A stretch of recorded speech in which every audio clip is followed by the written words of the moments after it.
حضور اکرم صلی اللہ علیہ وآلہ وسلم کا ارشاد گرامی ہے کہ سحری میں برکت ہے، اسے ہرگز نہ چھوڑو۔ اگر کچھ نہیں تو اس وقت پانی کا ایک گھونٹ ہی پی لیا جائے، کیونکہ سحر میں کھانے پینے والوں پر اللہ تعالی رحمت فرماتا ہے اور فرشتے ان کے لیے دعائے خیر کرتے ہیں۔ افطار۔ حضرت ابو ہریرہ رضی اللہ تعالیٰ عنہ سے روایت ہے کہ رسول اللہ صلی اللہ علیہ وآلہ وسلم نے فرمایا، اللہ تعالیٰ کا ارشاد ہے، اپنے بندوں میں مجھے وہ بندہ زیادہ محبوب ہے جو روزے کے افطار میں جلدی کرے، یعنی غروب آفتاب کے بعد بالکل دیر نہ کرے۔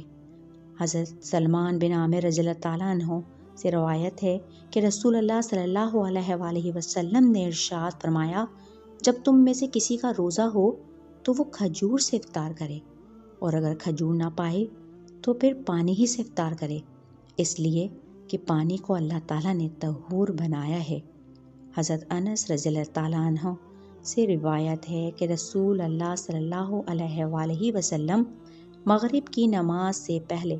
چند تر کھجوروں سے روزہ افطار فرماتے تھے، اور اگر تر کھجوریں بر وقت موجود نہ ہوتی تو خشک کھجوروں سے افطار فرماتے تھے، اور اگر خشک کھجوریں بھی نہ ہوتی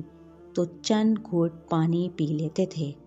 معاذ بن زہیرہ تابعی رحمۃ اللہ علیہ فرماتے ہیں، وہ کہتے ہیں کہ مجھے یہ بات پہنچی ہے کہ رسول اللہ صلی اللہ علیہ وآلہ وسلم جب روزہ افطار فرماتے تھے تو کہتے تھے،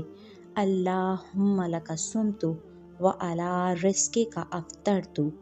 حضرت عمر رضی اللہ تعالیٰ عنہ سے روایت ہے، رسول اللہ صلی اللہ علیہ وآلہ وسلم نے ارشاد فرمایا،